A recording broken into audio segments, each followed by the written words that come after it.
In this video, we're going to talk about the threat intelligence lifecycle. I'll guide you through a complete end-to-end view of how cyber threat intelligence, often shortened to CTI, is conceived, gathered, shaped, interpreted, and ultimately delivered to the people and systems that need it. You can think of today's session as both a map and a playbook. A map because it orients us to the terrain that we'll be operating in for the rest of the semester, and a playbook because it shows you the exact sequence of moves that turn raw data into decisions that ultimately reduce risk. We'll travel through 5 stages within this lecture: planning, collection, processing, analysis, and dissemination. Each stage has a very specific purpose and a set of common pitfalls, and I'll show you what good looks like, in quotes, good, and how automation and AI can amplify your efforts, and where human judgment is still non-negotiable, where humans decide. Along the way, we're going to use some case examples and talk through maybe imagining if you're in a security operations center, an SOC, and suddenly you see a spike in failed logins or something like that. So we'll talk through some of those case studies. 2 ideas are going to frame the entire lecture. The first is intent. Intelligent threat intelligence, that is. It's an intelligence in general. It's not just a pile of facts. It's curated answers to questions, the questions that matter to your organization right now. And the second idea that's going to help frame things for us is actionability. If a report doesn't change a configuration, a workflow, or a detection rule, or that report or that notice doesn't change a decision, then it's just context. It's not really intelligence. And so that may sound kind of strict, but it'll make sense. And it's how mature teams avoid drowning in feeds and drowning in dashboards. So the roadmap for this module, we're going to start with that definition of threat intelligence. That's on the next slide. We're going to start with that and why it matters. And then we're going to walk step by step through that life cycle: the planning, collection, processing, analysis, and dissemination. We're going to call out where AI can help and deduplicate some noisy things, and normalizing schemas, enriching indicators, helping to cluster some related events. That's a great use for AI, for statistics in general. Some of those statistical methods, some of the scripts that we can use, some of the programs we can use help us to cluster related events, things we might not see on our own, and help us prioritize things as well. We're going to also talk about where AI shouldn't really be used, setting organizational priorities or interpreting business risk. That's not really a place directly for AI.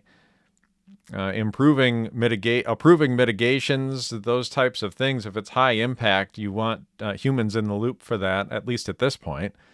And by the end of the module, you're going to be able to describe each life cycle stage and list the concrete inputs and outputs, identify quality criteria, and point to at least 3 places where machine learning can reduce our work without replacing human oversight.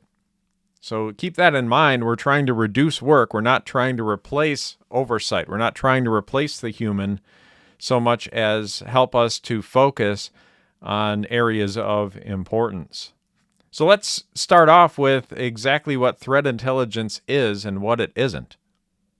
Threat intelligence is curated, evaluated information about adversaries, so their capabilities, their infrastructure, motivations, and their observed behaviors. It's delivered in a way that answers priority security questions and enables timely action. That definition is intentionally dense, so let's try to unpack that. Curated means that we're not forwarding raw events. Someone or some process has filtered, deduplicated, enriched, and validated what matters. Evaluated means claims are tested against evidence or corroborated by multiple sources. Information about adversaries spans everything from high-level reports about a ransomware group's monetization pattern to very granular indicators such as a specific domain used for command and control. And delivered in a way that answers questions implies that the intelligence ties directly to what your stakeholders need. The Security Operations Center, the SOC, wants indicators and detection guidance, and the Risk Committee wants trends and business impact. So there's not necessarily conflicting goals there, but definitely goals that might prioritize or deprioritize one another within there. And of course, then the engineering team wants patch priorities and compensating controls. So you have all those competing interests involved in our threat intelligence and what we're doing with that threat intelligence. 3 adjectives mark high-quality intelligence: context, relevance, and timeliness. Context explains the who, what, how, and why, connecting maybe something like an IP address to an infrastructure cluster, a tool chain, a campaign, a target sector, or probable objective. That's something that helps us to explain what it is that we're looking at. Relevance answers, why should we care? Does this affect our tech stack, our geographies, or our partners? Timeliness acknowledges that the half-life of many indicators is short. The world shifts fast, so stale intelligence can be misleading or even harmful. Finally, effective intelligence drives decisions and actions. That might mean updating an allow list or a block list, tuning an endpoint detection and response rule, an EDR rule. You'll hear the term EDR, that means endpoint detection and response. Adding detections to a security information and event management system. That's another acronym that you might hear is SIEM, Security Information and Event Management. We also might use effective intelligence. Easy for me to say. We also might use effective intelligence to drive a patch rollout and notify a business unit or initiate an incident playbook, or maybe even for briefing executives. If an output doesn't enable a next step, it's a report. It's not intelligence. So that's important to realize, and an important distinction. If you have output from something that is related to cybersecurity, and it doesn't enable a next step, if you don't need to do something, then it's a report. It's not intelligence. It's the action orientation that distinguishes threat intelligence from mere information gathering and from general cyber news consumption. So throughout this module, at every stage of the life cycle, we're going to be judging that stage of the life cycle by its contribution to the standard. Does it help someone take the right action at the right time? Threat intelligence matters for 4 practical reasons. First, threat intelligence reduces the mean time to detect and the mean time or average time to respond. It puts richer context in the hands of the defenders. That's why threat intelligence matters. That's the first reason, because it reduces that time to detect and respond. If you consider a flood of authentication failures, suddenly you get a flood of authentication failures on their own, they're just noise, right? Authentication failures happen all the time from just bots that are scanning IPs randomly. But if you can add some intelligence linking those failures to a known password campaign that's hitting your sector today, well, the SOC can pivot then and increase MFA prompts, or restrict risky sign-ins, restrict IPs, and so on. And maybe add some tailored detection for that user agent, the browser that might be coming, if there's a common user agent that shows up. Something like that. We can take action based on that if we have the intelligence that links those failed logins to something else. So threat intelligence also matters for the second reason is because it prioritizes our limited resources. Security teams never have infinite time, budget, or attention. Intelligence is ranked by relevance based on your assets, based on your exposure and dependencies. It lets you sequence the work with the greatest risk reduction per hour. Here's an example. So 2 critical vulnerabilities maybe landed this week. They're classified as critical.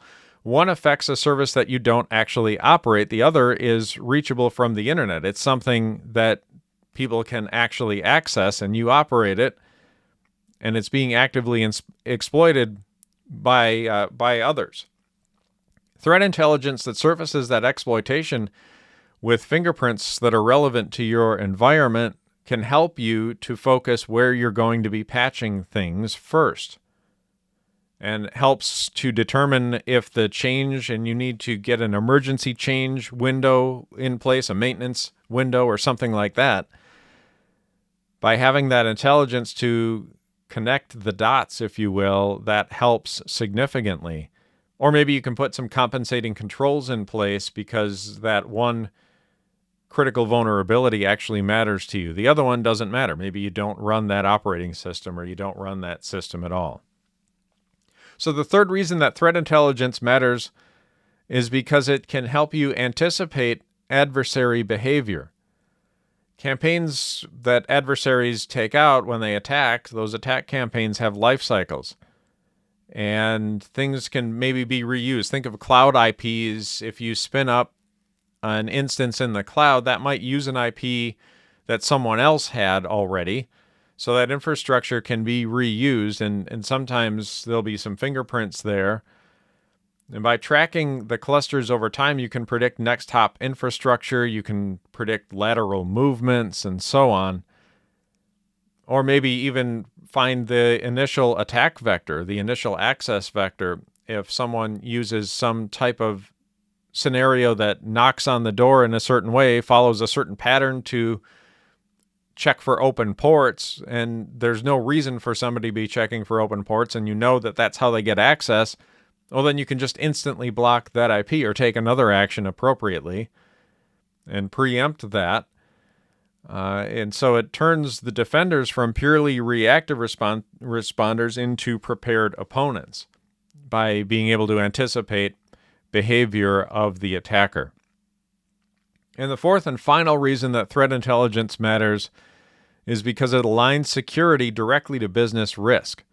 Not everything that you have, not all assets are equal. A retail point of sale network is important, or a software as a service, an SaaS billing system, SaaS billing system, something like that, or maybe a research data set. All of those have different values. Those have different legal implications if they are attacked successfully.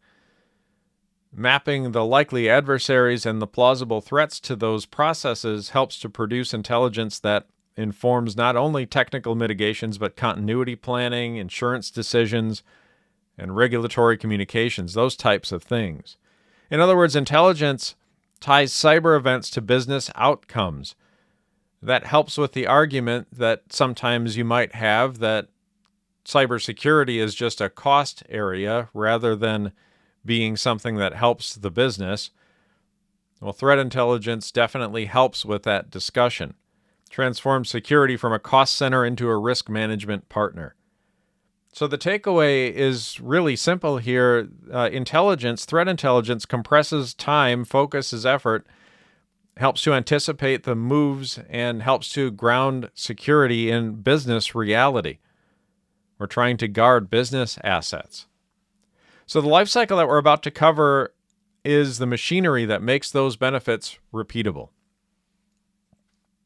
Let's take a look then at the threat intelligence life cycle. It's a circular process with 5 stages: planning, collection, processing, analysis, and dissemination. Each stage has explicit inputs and outputs, and the quality of one input strongly influences the next, or the quality of one input and output from one of those processes, one of those stages, will influence the next stage. Planning produces prioritized requirements. Collection acquires raw data aligned to those requirements, while processing cleans and structures the data so it's usable. Think about what you've been doing if you've been following along with the labs and the exercises. We've had raw data, and we've then processed and cleaned that raw data so it's usable. We've done some of that through scripting and other means. We, of course, obtained that raw data, the data sets, sample data sets. We would normally have those direct from the sources if we were working on cybersecurity within an organization, but we use those sample data sets. But we did some processing on them to clean them up and so on. Tried to make that data usable for further steps. Think about that life cycle in that context. Analysis turns that clean data into judgments and recommendations, and dissemination delivers the right artifact to the right audience at the right time. Feedback loops from the consumers of that information help to inform the next round of planning. That's why it's a circular process. What helped in that process, and what was noisy, and what's really missing? What would help within that threat intelligence lifecycle? What information are we missing? So let's sketch that data flow a little with some more specifics on it. If we have some planning, we might have something like a priority intelligence requirement. You might hear the term PIR, yet another acronym, PIR, Priority Intelligence Requirements. That PIR might be phrased like, which ransomware operators are targeting healthcare in North America this quarter? So then we would go into the collection stage where we map those PIRs to sources, find some telemetry from our environment. Maybe we have commercial feeds, maybe we have some reporting from open source type sites. Maybe we have some sharing going on with the healthcare community that we've established, something like that, where we can find out a little bit more about that threat intelligence. And so then we get that data. We then need to process it, of course, and normalize it because not everything will be in exactly the same format. Maybe we need to deduplicate it. Maybe we need to enrich it or add things to it. Maybe do DNS lookups, geolocation, those types of things, or maybe just tag it as part of that normalization and processing step. We then take it to that process data to an analysis stage where we evaluate the credibility and the relevance, try to correlate the events and craft some assessments. Maybe we find out that that an attacker is repurposing some phishing infrastructure. Maybe they're targeting Microsoft 365 with MFA type attack. And so we find all of that out once we're done processing that data and once we get within that analysis phase or analysis stage. Dissemination, then, of course, we package that data into something that we can use. In cybersecurity, we might have an indicator of compromise. Yet another acronym here for you, an IOC, an indicator of compromise. And we have that indicator of compromise that we can then watch for.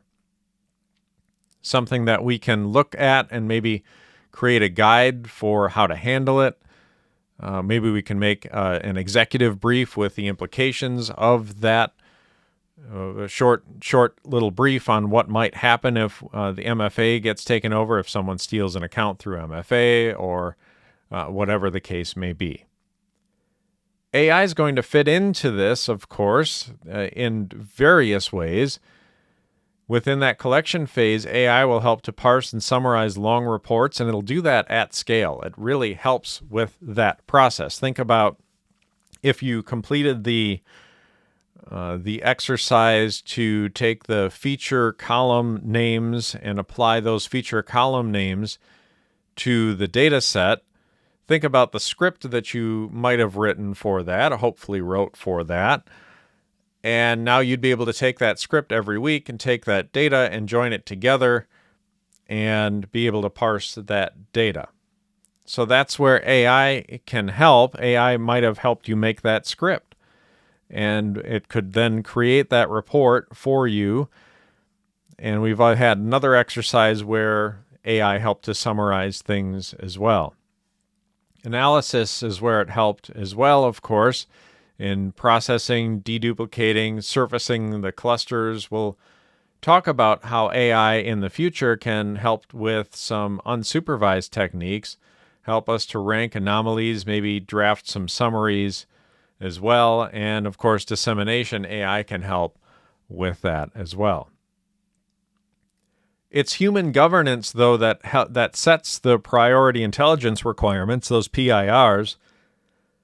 It's human intelligence or human governance that also adjudicates the confidence levels that we have and approves the impactful actions that we take based on the priority intelligence requirements that we have. You can think of AI as a force multiplier for speed and to help us gain and continue operating at speed with cybersecurity. Let's look closer then at each stage. Specifically, let's look at stage one, at that planning stage. It's where intelligence earns its budget, really. The goal is to translate business risk into those priority intelligence requirements, the questions that when we answer them, change what people do. You start by identifying stakeholders. The SOC lead tunes detections. Maybe it's the vulnerability manager who sequences patches. Maybe it's the chief information security officer, CISO, who briefs executives. Could be the product owner also, who owns the internet-facing API, the application programming interface. The goal here, again, is to translate the business risk. We need to interview those folks and ask, which decisions are you making next month that will benefit from better insight? Or which external IPs are brute forcing your VPN, your virtual private network this week, right? Depends on who you're meeting with, what you might ask them in order to help prioritize your intelligence goals for the coming time frame. Next step is to document the scope and constraints. So what's the time horizon here? Is it 24 hours or 90 days? What do we want to do? What's the scope here that we're working with, technologically and organizationally? Which data sources do we have licenses for? What can we collect under our privacy policy, maybe under the jurisdictional law, where the servers reside, and so on? Well, planning is where we establish that success criteria. Maybe success criteria is deliver an IOC package daily by 9 a.m. with precision above 90%, a false positive rate below 2%. Maybe we provide, maybe one of those actions is provide a weekly patch priority list. That would be quite helpful. Covers the exploitable common vulnerabilities, and notes that things are externally exposed, helps to prioritize our patches for the week. Planning is also where we confirm ethical, legal, and privacy guardrails. We won't collect data, of course, in a way that violates the law or violates user trust. We'll minimize personal data and apply retention limits and document the purpose for each data set that we have. We also have to mark sensitivity levels and handle dissemination accordingly. Establishing those boundaries early on helps to prevent costly rework and maybe reputational damage that could occur if we collect too much or keep too much or retain that data for too long and don't safeguard it properly. Finally, as part of the planning stage, we want to transform those PIRs into collection plans. Maybe we come up with a matrix that maps each requirement to sources or collection, how often we collect things, expected output format, and so on. Because remember, we're feeding that planning stage into the next stage of this threat intelligence lifecycle. Collection is where we turn our intent, where we turn our planning into actual inputs. Using that plan, we map each PIR to a specific source and specific cadence, how often we're going to be collecting that data. For a brute force PIR, we might collect authentication logs, VPN gateway logs, and identity provider alerts, those types of things. And we might enrich that data. We might add to it by adding things like the autonomous system number, the ASN, the IP range where the attackers are coming from or where those logs are coming from, the access attempts. We might also tie that in with data like reputation feeds, IP address reputation feeds. There are businesses out there that provide reputations of IPs. In other words, if an IP is a known attacker, it's often used for scanning or for other things, then that reputation of that IP is going to be bad because it's normally bad things that come from that IP address. Contrast maybe that brute force PIR with a ransomware PIR. We might subscribe to information sharing and analysis. Maybe there's one that's related to our sector, so that's an ISAC, an Information Sharing and Analysis Center. We might subscribe to the bulletins from that ISAC, or we might track some trusted researchers, or we might have reports that come from some commercial providers and so on, and maybe we're monitoring takedown notices, something like that. For ransomware, we have to be monitoring those different sources. We might not have any direct sources like we would with a log file where people are trying to access our IPs. We might not have that for ransomware, so we have to find other sources for that. But we can think in terms of generally 4 buckets for when we're gathering data. We have internal telemetry, so those SIEM events, EDR alerts, DNS logs, web proxy logs, things that we have internally that we have access to based on whatever it is that we're running. We're logging those systems ourselves, so we have access. That's the internal telemetry that we have. There might be also then external feeds, commercial IOC feeds, or some of the common vulnerability exploitation intelligence that we can get. Maybe we have some monitoring going of the dark web, or maybe we have open source intelligence or OSINT, things like vendor blogs or something like that, or maybe computer information security response advisories, CERT advisories you might have heard of, those types of things. Another bucket that we might have is a sharing community, so an ISAC or an information sharing that we might be doing with other similar organizations, some things that are organizations that are maybe in our same industry. Maybe there's regional certs that are out there that we have, things that are specific to our geographical region, and so on. So those 4 buckets, again, internal telemetry, that might be something that we have, external feeds, the open source intelligence, and then also sharing communities. I think I somehow mixed that up a little bit, but those are the 4. So sharing communities, again, open source intelligence, external feeds, and internal telemetry. Those are the 4. But before we start gathering all of that, of course, that's a lot of information. We want to make sure that we have everything ready to go on our side, and that we have we're ready to turn on the taps, if you will, because that can be a lot of information.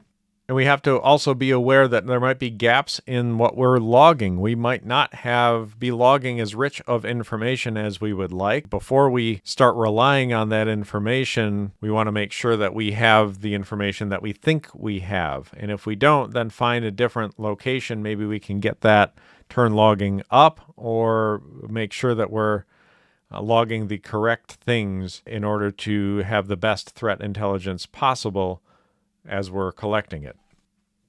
And on that note, let's look a little bit closer at collection sources and some of the trade-offs that we would have. Let's talk first about internal telemetry. It's usually the most relevant because it reflects the ground reality, the ground truth, our actual environment. It's our users, our assets, our configurations. That's internal telemetry. But its quality can vary because those logs, again, can be incomplete, or timestamps might be wrong. Maybe fields are mislabeled. We might not be collecting everything that we want to collect. The solution, of course, is configuration management, better discipline on engineering and network and system administration, making sure that we're collecting logs consistently, that time is synchronized and assets are tagged, and we're monitoring health of those ingest pipelines where we're gathering that information. Commercial sources tend to be curated and timely, and they often have some context that helps to save analysis time, but of course the trade-off is cost, and maybe even licensing restrictions on how we can use those. Maybe there's overlap with some sources that we have. So you have to be careful to evaluate vendors on their transparency and false positive handling, and also how easy it is to integrate that. Again, because you can spend all the money in the world to get all of that information, but if you can't integrate it, then it's essentially just noise as well. So maybe run a pilot program and measure some success criteria along that to see how those commercial sources help. Open source intelligence is vast. It's often free, and it often covers emerging threats very quickly. The trade-off, though, is noise. And sometimes credibility can vary widely with those open source intelligence sources. Sometimes content can disappear, or maybe something is just a rumor. Hopefully you can build repeatable ways to harvest that data and also to validate the data. Maybe capturing hashes of referenced files to make sure in case those don't change, or archiving key pages and corroborating their claims before taking any action. And finally, sharing communities such as those ISACs, those provide the sector-specific insights, the industry-specific insights, and also sometimes early warnings. But they also rely on trust and reciprocity. The more you contribute, the more valuable the exchange. Sometimes you can't contribute for legal reasons, and that's why you end up with a commercial source. But it's good for the high coverage for that industry-specific information, and can be incredibly helpful in that respect. So let's look then at stage 3 within the threat intelligence lifecycle. It's processing. It's the unsung hero. It's where a lot of things happen, where we spend a lot of time when we're working with threat intelligence. If you skip it, then you drown in inconsistent fields, you drown in duplicated indicators, and just pure noise.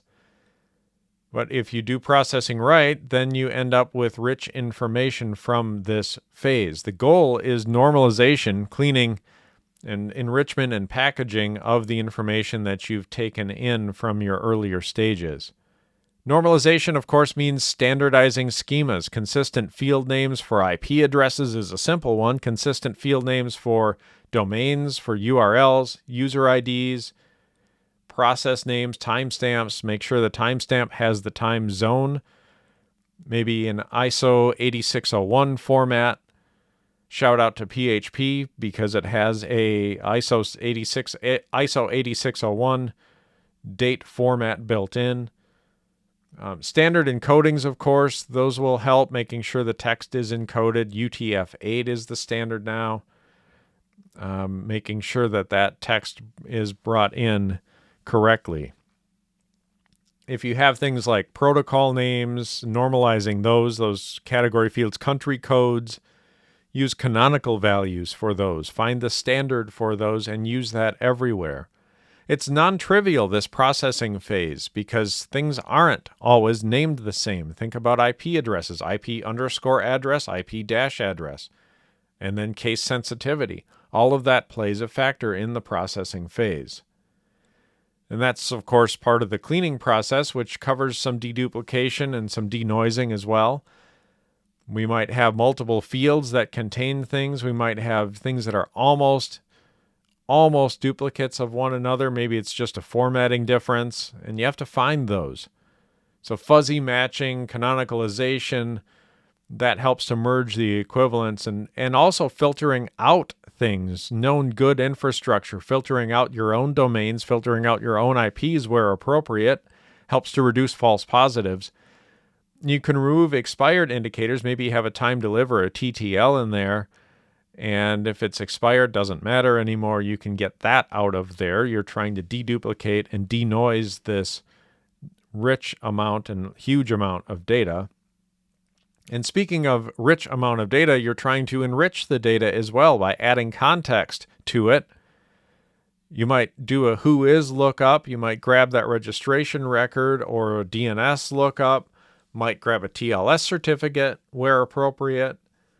That autonomous system number, ASN, provides some canonical information about the IP address and the organizations behind that IP, where it came from, the country that IP came from, and so on.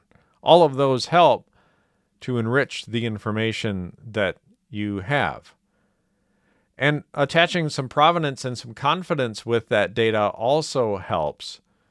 Every indicator should carry a field of where that indicator came from. So how much can we really rely on this? Well, if it came from our server, we can rely on it heavily because we know that it's true. It came directly from our server. Maybe you'll also track when something was first seen, how often it's happened, how often something has occurred, and how confident are you in that occurrence being malicious. Of course, confidence we might make categorical, low confidence, medium, high, but that can be hugely problematic because we might prioritize everything as high. And that is one challenge to cybersecurity generally, is that things seem to get high priority even though they might not be high priority whatsoever. And maybe then there's the likelihood of an attack, and that likelihood isn't very high. My favorite is needing to measure the space between a computer and an external window, needing to measure the distance between a computer and an external window in case someone broke in through a window that was too high for someone to get to without a ladder, by the way. They would need to get a ladder and then get in, probably get a ladder, unless they had some type of climbing skills or some type of gear to climb with. But they would have to get in through the window, and then they would have to go through another door and then find the computer. And then there were all kinds of other things around there that they would probably want to steal that were more valuable than getting onto the computer and checking the weather or doing something like that, right? So we have to try to prioritize that risk.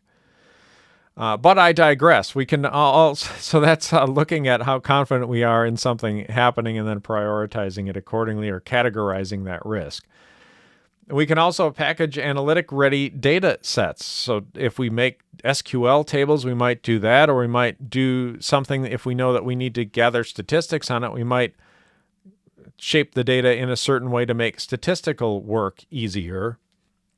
We might also make some graphs, make some time series data, and so on, to try to detect trends. And we also want to keep track of the data dictionaries. What is what? What do we have? What data do we actually have? And make sure that we know, so our analysts and the people that are modeling this data know exactly what each field means. Once that processing is mature, then analysis is going to accelerate within our organization. Of course, when processing is sloppy, analysis will stall. A slight sidebar here into data quality and governance while we're talking about accessing data and gathering data and then processing it. Data quality and governance make or break the trust that we have in the intelligence that we gather. There's typically 4 quality dimensions that guide our acceptance criteria: accuracy, completeness, consistency, and timeliness. Accuracy is really just, are the fields correct? Are they free from systematic errors? Completeness describes whether the fields are actually there. Are the required fields actually present within this data, or are there chronic gaps that really bias our analysis and help to make the analysis biased in the end? Consistency describes whether the fields mean the same thing across sources and across time, and then timeliness itself, is the data fresh enough to matter? Or are we acting on things that happened last week? Governance practices help keep us honest over time. Versioning ensures that when schemas change, downstream consumers aren't blindsided by that. And lineage records where each field came from and every transformation that field underwent. That helps to enable audits and troubleshooting. And if we think about retention, that retention policy balances the analytic value with privacy and storage constraints. Maybe raw email headers might be retained for 30 days or maybe more. Maybe something that we derive from that we might hang on to for a year. Maybe we hang on to the aggregated statistics for even longer. Access control should be role-based. Access control for that data, of course, should be role-based and least privilege. Analysts may need the raw telemetry, but executives should get summarized intelligence. We have to apply privacy by design and mask personal data where feasible, segregate sensitive fields, apply legal holds when required. Building automated checks that reject data missing critical fields, just throw that data out if it's missing critical fields, or flag it if we think it's going to lead to a false positive, and maybe alert when a threshold is exceeded. We're not getting the data that we thought we were getting. Well, that could be an indicator of an attack as well. It might be interesting. Maybe an attacker turned off logging. Finally, we need to treat QA, or quality assurance. We need to have some metrics as outputs from the life cycle as well. So what are our metrics that we're going to be gathering? Maybe the average age, maybe the percentage of indicators that we have that have provenance, Maybe the deduplication rate, number of false positives, those types of things should also be available. And we feed those metrics back into the planning phase. So if timeliness starts to lag, maybe we have to collect data more often. Or consistency, if that becomes more difficult, maybe we need to be doing something earlier, or maybe we need to be logging different. All those types of things are important to ensuring high quality data for our threat intelligence lifecycle. Analysis is where data becomes intelligence. The core activities are correlation, assessment, hypothesis formation, testing, and recommendation. We start by correlating signals across sources and time and linking indicators that co-occur in incidents, maybe connecting domains that share registrants or host providers or something like that, or maybe they share TLS certificates. We want to map the sequence of events that suggest a campaign is underway, such as a phishing campaign, business email compromise, or BEC. And we would use clustering to group similar events or artifacts and maybe graph to visualize within that context. Next, we want to assess credibility and relevance. Credibility asks, how likely is it that this claim is actually true? So we have to weigh the source reputation. Again, thinking back to the sources where we can get data. We have to weigh that reputation of the source. Do we have any corroborating evidence, or is it even plausible technically? Does this matter here? Does this matter now? Those are the types of questions that we're asking during this stage. We want to match that claim against our assets. Maybe our location or maybe our controls. Are we vulnerable to this? Does it matter? So, for example, a credible claim about a Windows worm that's going around, it might be irrelevant if you don't have any Windows assets running within your organization, or Windows servers and so on. Conversely, maybe there's a medium credibility report about an exploit kit that targets our product, and maybe that merits some urgent monitoring, something we need to do, something actionable. We want to form hypotheses that are framed as testable statements. Cluster X is repurposing phishing infrastructure to target our Microsoft 365 tenant, and they're using MFA fatigue as the vector this week. Well, that's definitely a hypothesis that we have. We have to test that, though, so we look for our telemetry, look at our internal logs, try to match something together, user agents, maybe refers, maybe there's a URL pattern that they're accessing. We're going to maybe look through DNS records and so on, see if they're creating domains that are resolving and odd domains that are newly created, those types of things. We can compare that against historical baselines. We can gauge the strength of these anomalies that we're seeing. All of that helps to render judgment with some confidence and some rationale. So we assess with moderate confidence that because whatever happened here, but we also could have some alternative explanations, and some of our assumptions are, and so on. We have all of those phrases that we can use when we're talking about threat intelligence. We want to pair each judgment with recommendations at the right altitude. So deploy a detection for a business unit, prepare customer messaging if account takeover risk materializes, those types of things. And the analysis isn't just a one-off. It's not something that we do once and we're done with it. It's iterative. If new evidence comes in, that might update our hypotheses, update our beliefs, our assumptions. Stale indicators, things that are no longer happening, get retired. But successful detection feedback might be fed back into processing and planning. So the measure of success isn't the page count. It's not how much we write here for our analysis, but it's the actions that we take. It's not just producing random artifact documents. It's actually actions that we take and the risks that we reduce. 3 analytic lenses will repeatedly turn noise into signal. Remember, we get a lot of noise in threat intelligence in cybersecurity, and we want to be able to turn that noise into signal.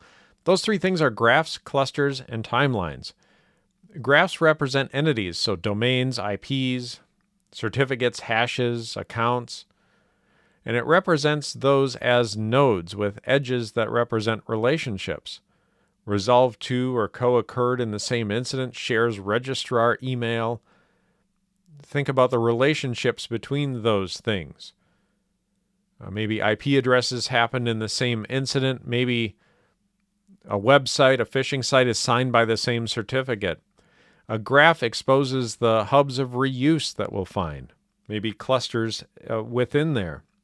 The bridges that happen between campaigns, between components of infrastructure, that maybe if we just had a list, we wouldn't spot it, but a graph will help us to spot it. Clustering groups artifacts or events by similarity. With lexical features, you can cluster domains by character patterns. Maybe an attack group uses certain character patterns when they're registering domains. Or maybe there's behavioral features that you can cluster for malware samples. Maybe they're using certain imported libraries or something like that. Flow telemetry helps us to cluster connections by duration, by bytes, by flags, and so on. With clusters, we can help to reason the right granularity. Instead of triaging all 500 domains, we try to triage the clusters of those domains. Maybe we might reveal some outliers, a single domain in a cluster that suddenly points to a new registrar, a new registrant, I should say, and that could signal something that's happened that we want to take notice of. Finally, timelines help to answer questions of sequence and of tempo. When did this infrastructure light up? When did that attacker register the domain? Have they been following a certain time zone, a cadence? Maybe they act at a certain time of day. Maybe they act only at night for our time zone, but that just happens to be a coincidence. It just happens to be maybe they're 9 hours ahead of us or something like that. And so when it's morning there, when it's 8 in the morning there, it's 11 at night here. And they're just coming into work for the day at 8 in the morning or 9 in the morning, and it's midnight here. And they're just coming into work for the day to start attacking us or just attacking random IP addresses, try to find things that are vulnerable. It just happens to be at night, but that's a piece of information that we would want to know. A lot of analytic mistakes that we make come from misaligned clocks, that time zone inconsistency. We want to be ruthless around time hygiene, making sure that all of our servers share the same time zone, or at least have time zone data available within the logging that we do, within that telemetry, so we can then normalize that during processing. The power in all of this, of course, comes from triangulation. A graph might suggest two campaigns are related. Clustering shows shared tooling, and a timeline reveals the handoff between their initial scan or initial access and when they actually turn it into an attack. When all three views agree, of course, your confidence climbs. When they diverge, that's a cue to look for missing data or alternative explanations. It takes practice to get through here, though, moving with fluidity between these views: graph for structure, cluster for similarity, timeline for causality. So we're talking cyber AI, right? Let's talk a little bit about AI. AI in analysis helps dramatically. It helps to accelerate that analysis when we use it in the right way. Summarization is a great way to use AI. Provide reports on adversaries, maybe write-ups for incidents. Maybe we can look at a forum dump with AI and have AI summarize that for us. Can analyze some claims or maybe extract things from it. Provide a bullet outline for us in a few seconds. It doesn't, of course, replace reading. It just maybe primes your attention and cuts the time to understanding what you are actually reading. Maybe it reduces that time. Second way that we use AI in analysis is for entity and IOC extraction at scale. Names of things, names of tools, the tactics, the techniques, the procedures. Tactics, techniques, and procedures, by the way, is another acronym that you might hear, TTP, tactics, techniques, and procedures. We might be using those and combining them with pattern validators, regular expressions, checksum checks, and so on. Unsupervised clustering is also good, helps us with topic modeling. We feed the model some normalized artifacts or feature vectors and let it propose clusters or topics that deserve our eye. It's particularly effective for inbox triage. If you have 300 alerts to look at from last week's OAuth phishing attack, well, these 12 are actually odd. These 12 are actually anomalies and new. Maybe it's something you might want to look at. It's not necessarily the truth, but it might be significant. It's a spotlight that you can use. That's a great way to use AI in this context. And finally, drafting. AI can generate first pass assessments on data, on the intelligence. Maybe it can draft a detection snippet or stakeholder summary for you. Maybe an SOC brief that includes what to watch, a risk note for leadership with business impact, a change log of updated detections. Having AI create those drafts saves time, but of course you have to pass human review to make sure the AI didn't hallucinate. Make sure there's correctness there. Make sure that the tone is appropriate for your audience. And make sure it aligns with what you would want from a policy standpoint. Importantly, AI must not render final analytic judgments or assign confidence on its own. Models only mirror the data that they were trained on. It might not reflect your actual environment. And of course, we've seen AI is sometimes prone to hallucination when it's under pressure. You, as the engineer in that context, have to keep AI on task and focused, maybe where errors are cheap and where they're detectable, things like summaries, and where the AI might be prone to hallucinating. Finally, stage 5, dissemination. It's where intelligence proves its worth. The principle is simple. You deliver the right artifact to the right audience at the right time with a clear ask.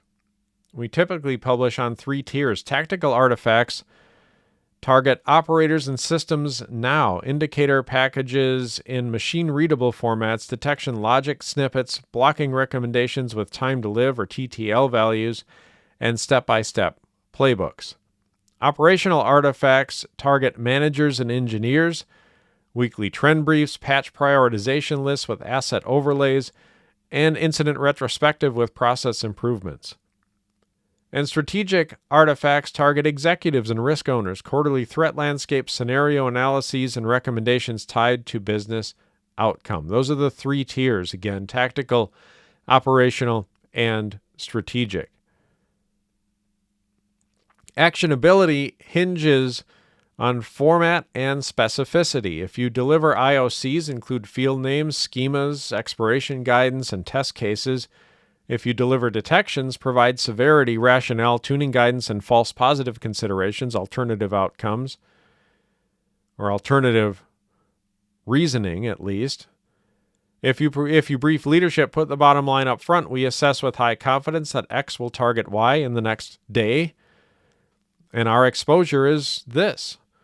And we recommend these mitigation factors. Here are the costs, here are the timelines. Avoid jargon, of course, unless it's defined. Strategic audience need clarity over detail. Dissemination without a feedback channel is, of course, a dead end. You embed explicit mechanisms, a ticket queue for SOC feedback on false positives, maybe a brief survey for weekly readers asking what was useful and what was noise, what actions did you take, and so on. That'll help save them time and you time as well. Maybe you don't have to produce a certain piece of a report that takes a long time to produce, is complex to produce, and no one's finding value in it whatsoever. You record those signals, feed them back into planning. If detection repeatedly causes toil with little benefit, adjust processing filters or change sources. If executives consistently ask for the same metrics, bake it into your standard reports. Finally, time matters. A pristine report delivered after the window for action is closed is a failure. Establish service level agreements or SLAs per artifact, and automate as much of the delivery pipeline as possible so analysts spend time thinking and not formatting. So I'm going to end then this lecture after we've gone through now all 5 stages of the threat intelligence life cycle. And hopefully you found it useful. Hopefully you learned something, at least some acronyms, if nothing else. Thanks for watching.